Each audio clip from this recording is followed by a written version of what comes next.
Broadcasting from the business capital of the world, this is the Podcast Business News Network.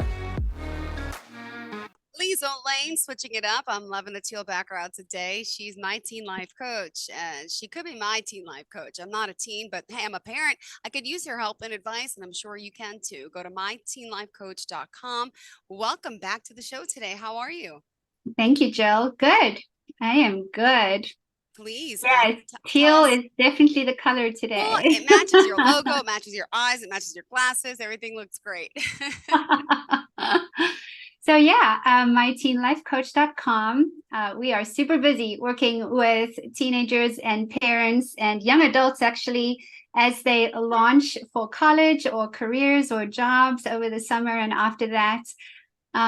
You can get hold of us at 770-235-8202. And if you just type that name in, actually, you can just find all the social media. It's always such a long process to talk about all the different links and stuff. All right. Well, we're excited to have you here today. What did you have in mind for us? What are we going to share today? Literally. Yeah. So we're going to go back to Parenting 101. Mm-hmm. And I wanted to share, if I may, I'm going to share a picture of this is a thing that we've been working with this probably I would say over the last 2 weeks pretty intensely. There you go. Can you see that okay? Yeah. Mm-hmm. Because school is out or almost out, and the summer does present interesting dynamics when it comes to family, right? So what I wanted to do is just talk about a couple of examples I have in working with parents over the last couple of weeks. And what I did was I just created a theoretical case study, which is representative of a lot of the work that we're doing. And this one in particular, I wanted to talk a little bit about it in divorced families, because that is very much more the norm these days. And I think parents are often, with the best intentions, not able to always navigate things from how the child sees the situation. So I thought I would just talk a little bit about parenting styles, Yes. how the kids perceive that, Ooh. and then Oh. how the dynamic of having a 3-parent life impacts all of that, right? And it came up quite a bit because when kids are acting up, they don't know why they're acting up. When teenagers are on summer break, or there's just this so much time on everybody's hands, and not for the parents, but definitely for the teenagers. And most teenagers, they're either involved with, they're going to be at summer school, or they are going to be gearing up for college into the fall.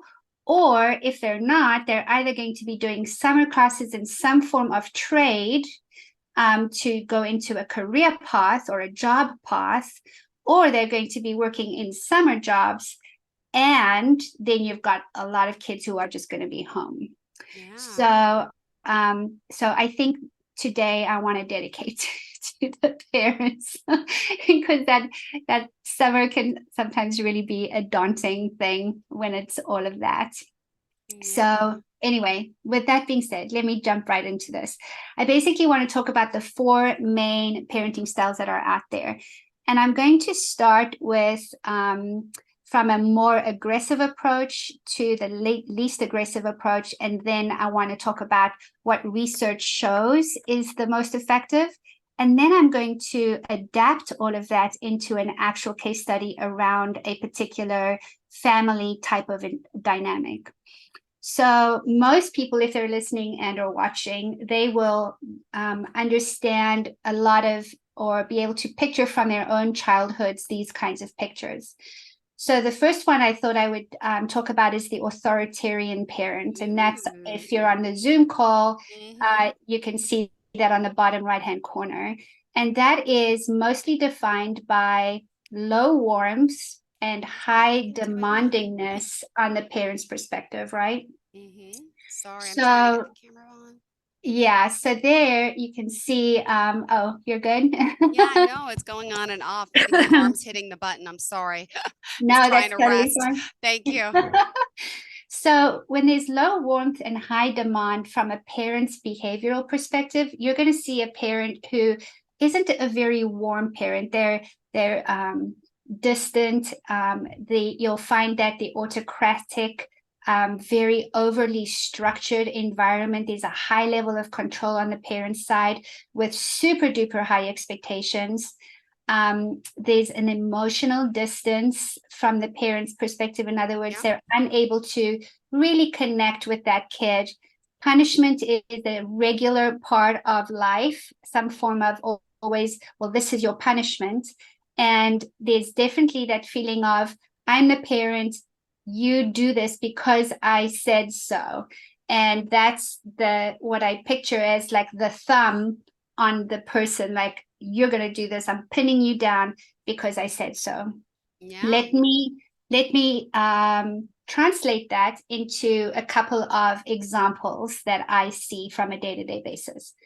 I see moms who are super high expectations of their kids. If they don't get all A's, they won't get a phone for their birthday. If they are not all getting all of their assignments 100% at school, then there's punishment or they get grounded.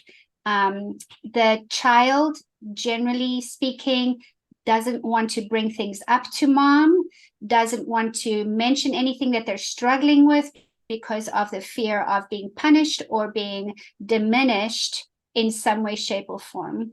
So that is a very high demand and low warmth, cold kind of parenting style. Very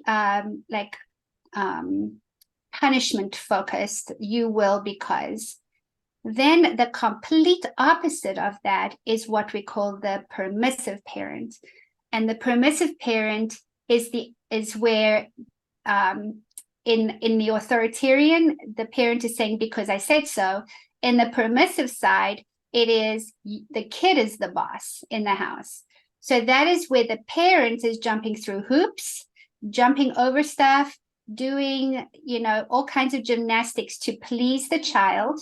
And there is a zero strictness, no control, no strictness whatsoever. So in this case, you will see a parent who avoids confrontation, will have no consequences for negative behavior, where there are very few rules. The kid kind of gets to do whatever they want when they want. Mom or dad are very accepting and lenient, and they're not very directive. It's kind of like the teenager will parent themselves in a way. I'm taking a picture of this as we speak. I got to show this to my sister. This is important. Yes.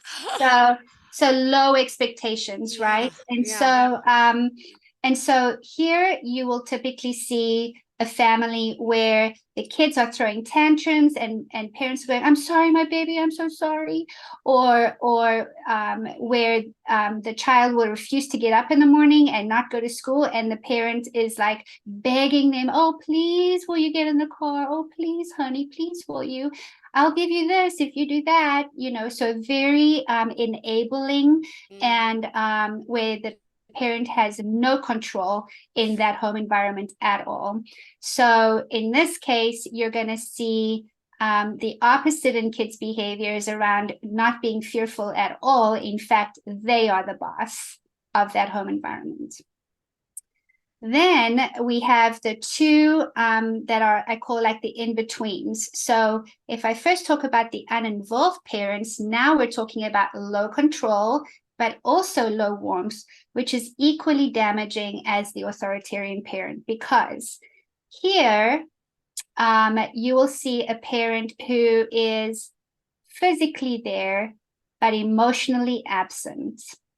That the child will experience like, well, dad doesn't notice anyway, or I'm just going to do my thing because they're physically there, but they're not there. It appears that the parent is on their own. It appears that there's a lot of no time available for the kids. So these are the children that basically have grown up on their own, right? The parent is there, but not there. And so the phrase around that is you're on your own, right? So the kid is on their own. So now you've got, because I said so, then you've got the kid is the boss, and then you've got the parenting style where the kid is on their own. So low warmth, but also very low structure or strictness.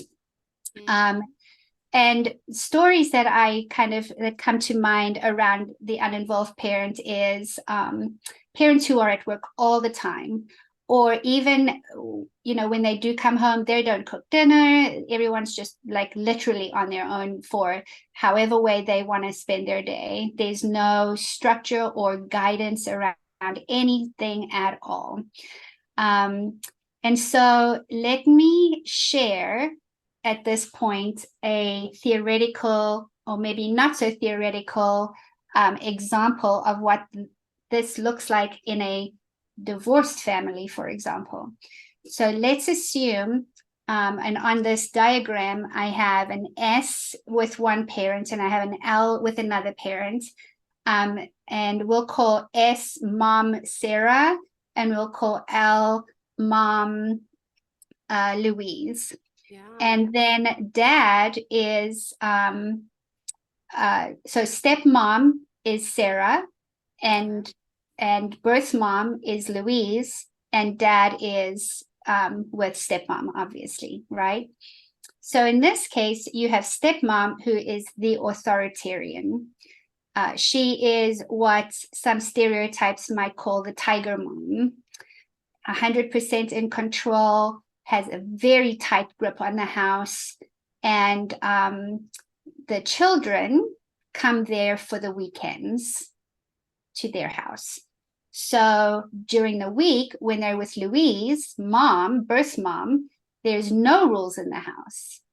Mom is jumping over, through, and across hoops to keep the tantrums down to a minimum, to make sure they're getting their homework done on time, gets up extra early in the morning to wake them up, prepares their breakfast, does all the things, even though these are teenagers who should be feeding themselves in the mornings at this point. But mom has guilt. She feels like she's got to overcompensate on things. And so the kids are basically ruling the house and walking all over her. So during the week, they're with Louise, and they get to control their environment 100% of the time. As a result of that, their assignments are not getting in on time. Some grades are failing. Friends come over after school, and there's no guidance in terms of how long they can be there, what the expectations are, when they're supposed to wash dishes or take care of clearing the table after dinner. Doesn't happen. Kids just leave it there, and mom. My kids are learning. One does, one is learning. Did it this morning. It's a slow progress, but I think that's so important. Cleaning up after yourself. Yes. And also mom's doing their laundry, right? So these teenagers, mom's doing everything. Mom's the slave, mom's the maid. So that's during the week. Then on Fridays, they go over to dad and Sarah's house, and dad is uninvolved. So he is completely passive. He sees his role as I go do the job, I make the money, then I can come home and just do my own thing, and I'm not expected to do anything because I make the money. So dad is absent in spirit, in emotion. He just does his own thing. And stepmom Sarah now is overcompensating on discipline and ruling with the iron fist on these kids who during the week don't have any rules or expectations whatsoever. So now you can imagine from a child's perspective, dad will get upset because all he wants is results, right? but he's not prepared to get involved with how those results are obtained. So he comes down on birth mom and says, you're not doing a good job as a parent. But then the children are afraid at his house because all they have are rules and I told you so from the authoritarian way of parenting there. And so the kids are getting mixed messages. They're getting the mixed messages of, I can do what I want during the week, and then I have to be afraid and scared and have my ducks in a row on the weekend. And how does dad even feel about me? Does he care? Does he want to be involved in my life? Can I ask him questions? What does that involve, right? So as you can see, the way we choose to parent has a direct effect on how children and teenagers receive the messages from us, and even more so in a blended or divorce type family situation. So obviously, of course, all of us psychologists love the research. We look at what is the best practice out there. And research shows that the authoritative parent shows the best results for the child and for the family relationship. And that is when you have a mixture of high demand, high expectations, and high responsiveness. You need both. You need to be able to hold the standards high, but meet it with love and meet it with in the middle. So this phrase is, let's talk about it. Parents have to be prepared to talk about it.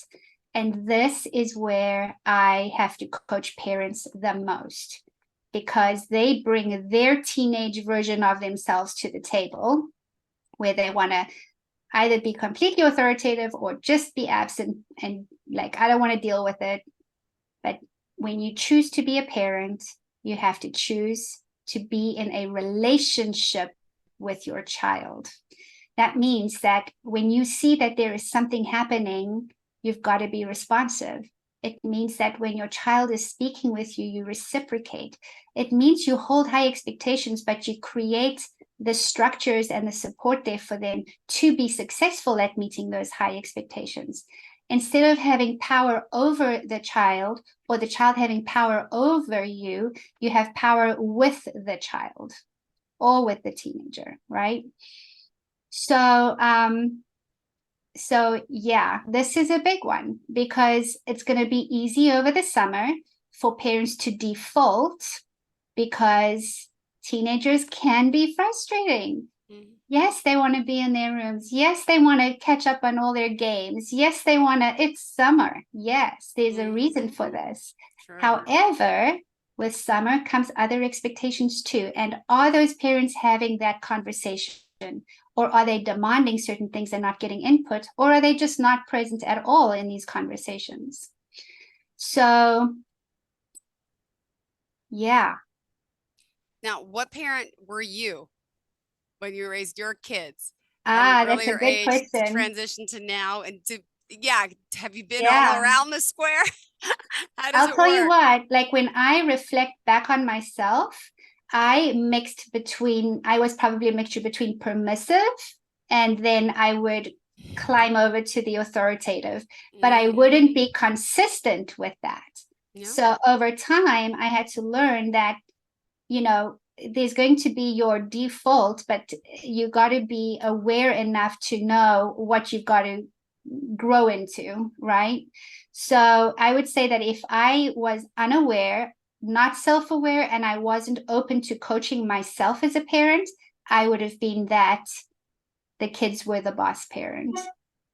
Yeah. Interesting. What about you? Where would you put yourself? I think I'm authoritative. I don't want to say I think I do it right. I don't all the time. No, Yeah. I mean, I'm so involved, maybe too over involved where, I do have high expectations. So I could be a little authoritarian as well but I have so much warmth.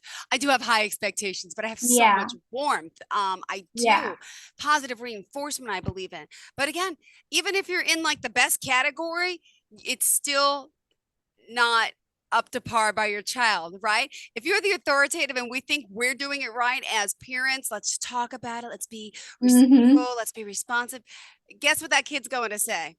My mother this and so I still agree overall out of the four squares, authoritative is where to be. But always remember that the kid's Yeah. perspective is going to be different about us, right? I mean, and you're Yeah. living proof of that. All of us. Yes, absolutely. Absolutely. I think that as parents, we have what we call our shadow style, the dark Yes. side, but we aim to achieve the authoritative part of us, right? And then of course you have parents who are not aware of Of any of this. any of this. And Oh, so, and you are right, the child's perspective, it's not your, the role of this diagram and this is conversation is not for us to um, placate the yes. children, Mhm. but to trust that there's a process that's been researched, there's best practices out there, and you're not supposed to be Miss Popular with your kids, but balanced is probably the better word. But Yeah. yeah, they're not gonna like you And either. no matter what, let me also say, we will always be embarrassing. Have you ever met a kid that doesn't think their parents are embarrassing? I got I the know. 8-year-old saying it. Now I got the 6-year-old saying, Mom, that's embarrassing. And I'm like, no, I thought I would maybe have one saving grace. Now, is it true? Are all parents embarrassing? Why do we think that? I know. Isn't that funny? It's I'm like, I thought it was cool. No, you're well, embarrassing. yeah, well, kids, it's interesting when I talk to my some of my actual kids, and I'm like, what do you guys talk about? They're like, oh, mom, you don't want to know what they say about you, like they have very, and our kids hear the opinions of their friends about us, and I think that's what creates that you're embarrassing or not, so like, Yeah. for example, I will never forget when my son was in fifth grade, elementary school. He one day said, "No, my friend is not going to come home with me because he thinks you're hot, mom." And I was like, What a "Okay, yeah."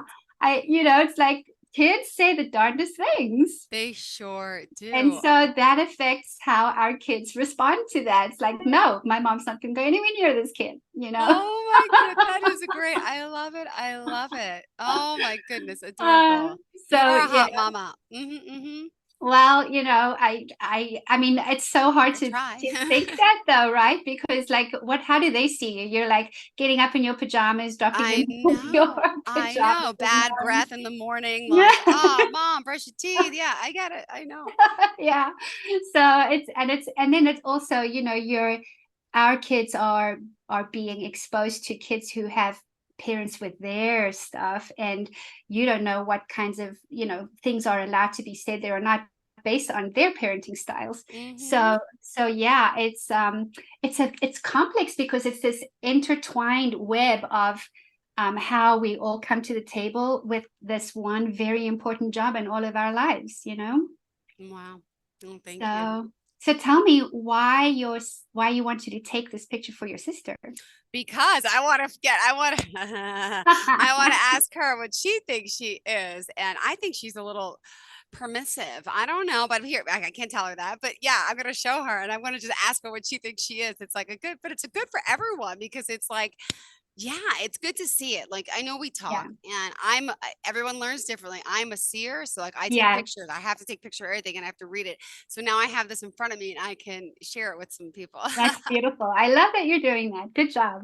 Oh my gosh. Oh wow. Okay. Now tell us about working with you, how we can reach out. You know the Yes. drill, girl. Tell us. Yes. Okay. So right now we are beginning to work with our summer intensive. It's going to be virtual for 5 weeks over the summer for 2 hours Yay. over a period of 5 weeks. And really what this is designed to do is kind of build juniors and seniors up to launch for the fall Mm-hmm. and go in with a sense of resilience and grit and a sense of direction of who and what they are. So for example, I have this beautiful young client who's in Tunisia with her parents at the moment as expats, but she's coming back to the US to start college. So, there's a lot of internal reflection work that she needs to prepare for, and there are many kids in those same kind of situations. So that's one focus that we have right now. Okay. And then the other is I'm going to be talking at a conference this summer. I'm going to do a keynote speech there on cross-cultural practices, and I think that's going to be increasingly more important. So we'll talk about that as we keep going. And then anybody who wants to get their kid involved over the summer to prepare for the fall, this is the time to do it, because they have the time and space in their brains for it. So I think those are going to be the biggest focus areas for the summer. Exciting. And I hope one day I get to see you like live in I person. know. Where are you based out of again? Tell everyone. We're based in Atlanta, but we work all over the world. We have clients in Canada, in North Africa. We have all of the clients in America. So we are accessible however way you need to get hold of us, even though we're based in Atlanta. Beautiful. Thank you so much. Pleasure having you here. Okay. Thank you. Look forward to the next time we get to connect, sweetheart. Thank you again. Always. All right. Oh, I'm on vacation next week. I'm going to be in Aruba. So I'm not here. I don't know if you're still working. Maybe you're with someone else, but enjoy. I'll miss you. We'll catch you soon. Meet some Have fun. Thank you. Rest and relaxation. All right. Miss you. Yes. Bye, honey.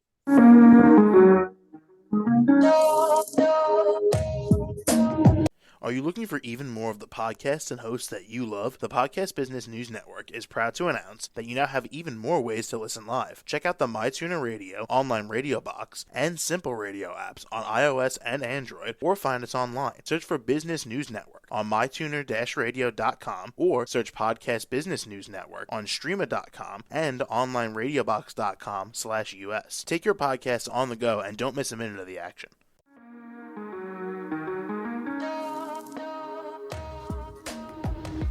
Broadcasting from the business capital of the world, this is the Podcast Business News Network. For nearly 2,000 severely injured veterans, everyday life has become filled with barriers. Day-to-day simple tasks can become pretty daunting. I have to carry my chair up 2 flights of steps or have somebody do it for me. What scares me the most is just the falling. When I'm struggling with my house, I think, to have that one great barrier just knocked down, it's crucial. Home for Our Troops is a wonderful nonprofit that builds a mortgage-free, fully adaptive, handicap-accessible house. And there's no catch. It'll be our very first home that we've ever owned. This is a game changer. This is where your life begins again. We need you to join us in completing this important mission. Please visit hfotusa.org and help build homes and rebuild lives. Because of you, everything's going to be okay.